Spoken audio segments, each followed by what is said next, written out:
Good morning dear students. हम photosynthesis chapter पढ़ रहे थे।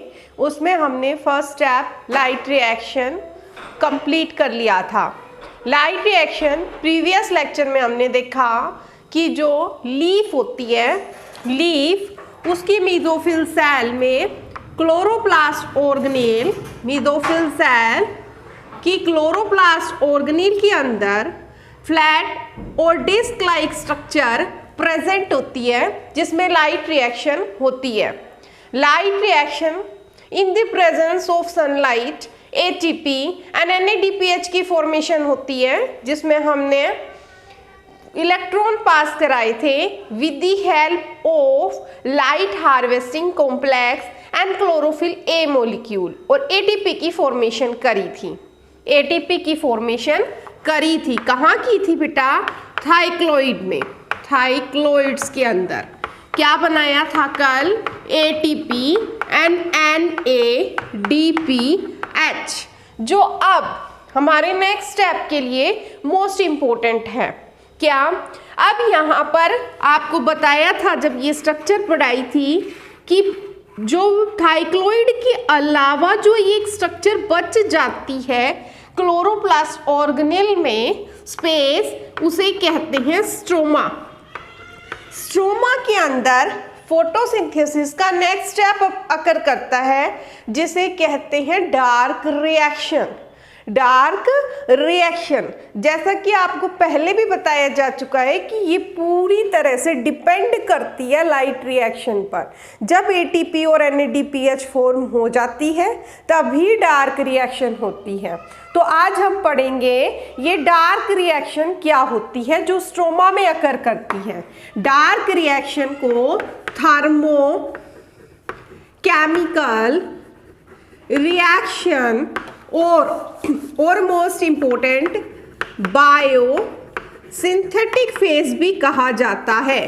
बायोसिंथेटिक फेज, बायो मतलब कि एक ऑर्गेनिक मटेरियल सिंथेसाइज होगा। यहाँ पर क्या सिंथेसाइज होगा? Organic material with the help of ATP and NADPH, glucose की फॉर्मेशन होगी।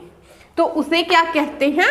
बायोसिंथेटिक फेज, जो कौन से फेज में अकर करता है? डार्क रिएक्शन में। कहां पर अकर करता है? स्ट्रोमा में। किसकी हेल्प से अकर करता है? लाइट रिएक्शन की हेल्प से। तो हम ये तो नहीं कह सकते कि डार्क रिएक्शन डार्क में होती है, इंडिपेंडेंट है, नहीं। डार्क रिएक्शन पूरी तरह से डिपेंड करती है लाइट रिएक्शन पर। जब ये एटीपी और एनएडीपीएच की सप्लाई बंद हो जाएगी तो बायोसिंथेटिक फेज भी अकर नहीं करेगा। बायोसिंथेटिक फेज भी अकर नहीं करेगा। तो क्या होता है डार्क रिएक्शन में और बायोसिंथेटिक फेज में? बचपन से हम पढ़ते आ रहे हैं 6CO2 plus 6H2O C6H12O6 plus 6O2, glucose पढ़ते आ रहे हैं। फोटोसिंथेसिस से ग्लूकोज की फॉर्मेशन होती है। तो यही है हमारा सेकंड स्टेप। इसमें बीच के अंदर सनलाइट भी लिखते थे हम। इसके अलावा एटीपी और एनएडीपीएच की भी जरूरत होती है। तो ये दोनों मिलकर के ही फोटोसिंथेसिस के प्रोसेस को कंप्लीट करते हैं। कार्बन डाइऑक्साइड एटमॉस्फेयर से एंड प्लांट जो रेस्पिरेशन में कार्बन डाइऑक्साइड रिलीज करते हैं, वो दोनों मिलकर के with the help of water किसकी फॉर्मेशन कर देते हैं? ग्लूकोज की। और ये ग्लूकोज जिसके द्वारा फॉर्म की जाती है उसे बायोसिंथेटिक फेज कहते हैं और केल्विन साइकिल कहते हैं। क्या कहते हैं? Calvin cycle. अब केल्विन साइकिल के बारे में जानते हैं इसके बाद कि केल्विन साइकिल क्या होती है। केल्विन साइकिल क्या होती है? केल्विन इसका नाम पड़ा था इसकी डिस्कवरी के साइंटिस्ट के अकॉर्डिंग। इसकी डिस्कवरी की थी साइंटिस्ट मेल्विन केल्विन ने। मेल्विन केल्विन ने इसकी डिस्कवरी की थी। कैसे हुई थी इसकी डिस्कवरी?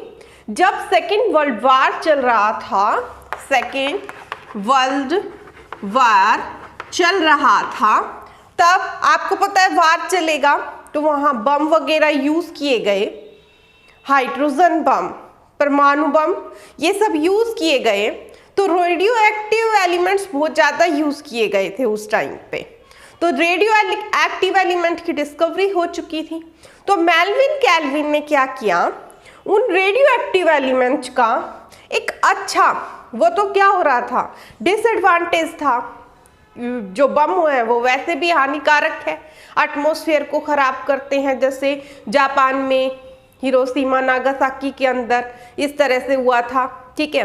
बट उसने क्या किया, इस रेडियो आइसोटोप को यूज में लाया और ये पता करने की कोशिश की कार्बन के रूप में रेडियो एक्टिव आइसोटोप डाल करके कि जो फर्स्ट प्रोडक्ट बनता है बायोसिंथेटिक फेज में, जो फर्स्ट प्रोडक्ट बनता है वो क्या है, रेडियो एक्टिव एलिमेंट आएगा। रेडियो एक्टिव एलिमेंट फर्स्ट जो सिंथेटिक प्रोडक्ट है वो आएगा। वो आया भी, क्या आया देखो, CO2 एटमॉस्फेयर से with the help of rubisco enzyme. Rubisco क्या है, राइबोलोज।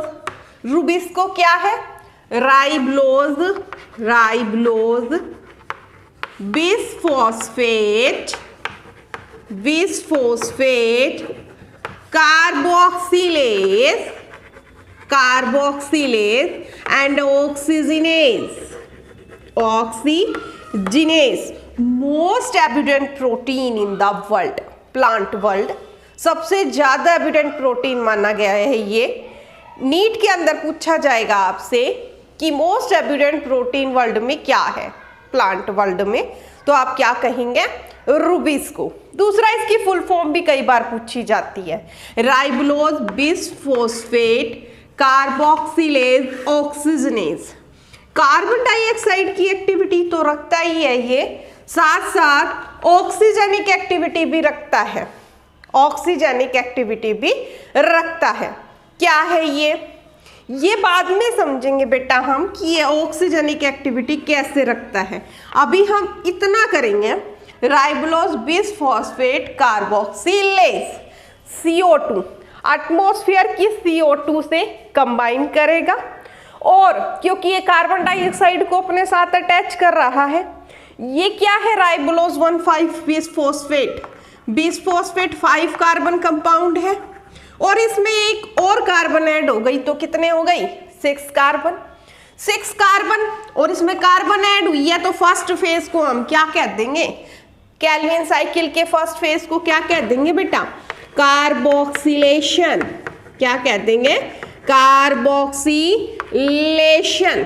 कार्बोक्सिलेशन हो जाएगा, कार्बोक्सिलेशन हो जाएगा, एटमॉस्फेयर से कार्बन डाइऑक्साइड कंबाइन कर जाएगी और 6 कार्बन कंपाउंड बना देगी, 6 कार्बन कंपाउंड बना देगी। क्या बना देगी, 3-फॉस्फोग्लिसरेट, 3 कार्बन कंपाउंड है ये तो 6 कैसे हुआ बेटा, इसके 2 मॉलिक्यूल्स बना देगी, 2 मॉलिक्यूल्स बना देगी 3 कार्बन के, 3 फास्फोग्लिसरेट, 3 फास्फोग्लिसरेट, तो 2 मॉलिक्यूल बन गए, ठीक है, 6 कार्बन कंपाउंड के।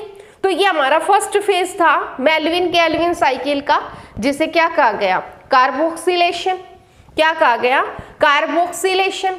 फिर उसके बाद इस कार्बोक्सिलेशन से जो एलिमेंट बनाया 3-फास्फोग्लिसरेट, जो कंपोनेंट बनाया वो अब रिड्यूस हो जाएगा in the presence of NADPH, in the presence of NADPH and ATP utilise करेगा 2 मॉलिक्यूल NADPH के एंड 2 मॉलिक्यूल ATP के, यूटिलाइज करके इस फॉस्फोग्लिसरेट कंपाउंड की रिडक्शन हो जाएगी और बन जाएगा triose phosphate, triose phosphate. Second step को कहेंगे हम रिडक्शन हो गई है, रिडक्शन हो गई है 3 कार्बन कंपाउंड की, और क्या बन गया है, triose phosphate, triose phosphate.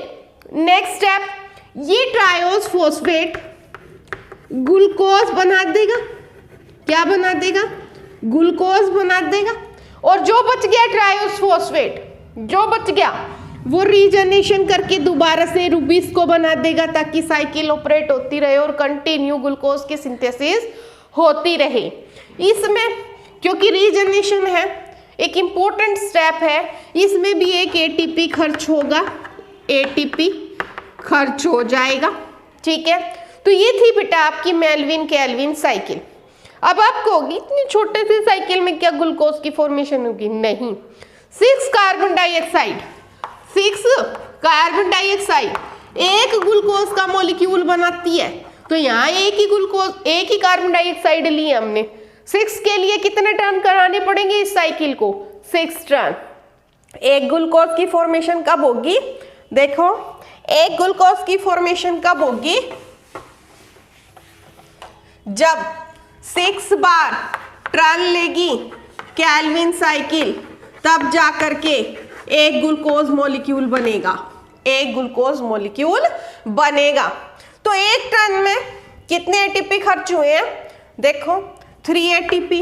1 turn में कितने एटीपी लगे? 3 एटीपी। तो 6 टर्न में कितने एटीपी लगेंगे?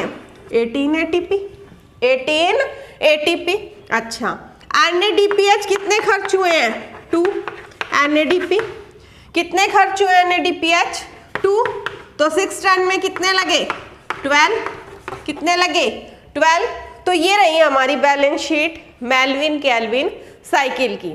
फेज रहे 3, कार्बोक्सिलेशन, रूबिस्को की प्रेजेंस में राइबोलोज 1,5 bis phosphate 5 carbon compound carbon dioxide के साथ अटैच हुआ, 6 कार्बन कंपाउंड बनाया, 2 मॉलिक्यूल बन गए 3,3 के, 3 फॉस्फोगिल्सरेट, जिसे हमने कार्बोक्सिलेशन कहा। इसका रिडक्शन हुआ in the presence of ATP, NADPH, triose phosphate बन गया।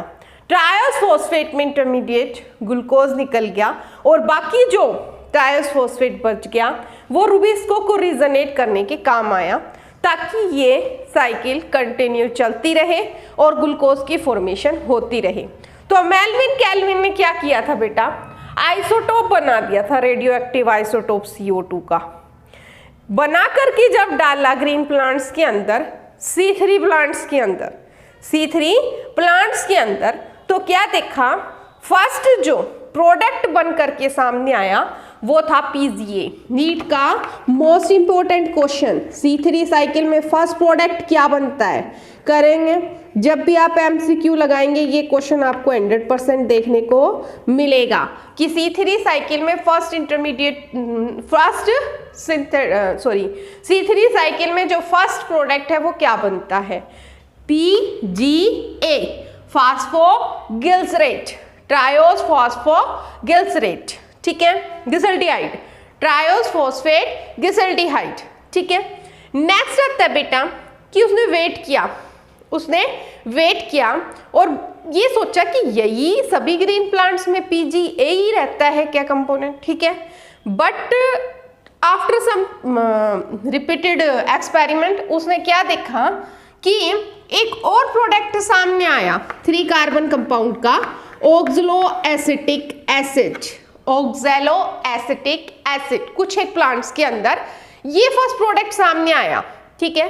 तो उसे पता चला कि कुछ एक प्लांट C3 होते हैं जो 3 कार्बन कंपाउंड बनाते हैं और कुछ एक होते हैं C4 जो 4 कार्बन कंपाउंड बनाते हैं, जिसके बारे में पढ़ेंगे हम नेक्स्ट लेक्चर में। आज हमने पढ़ा है C3 साइकिल के बारे में। Thank you.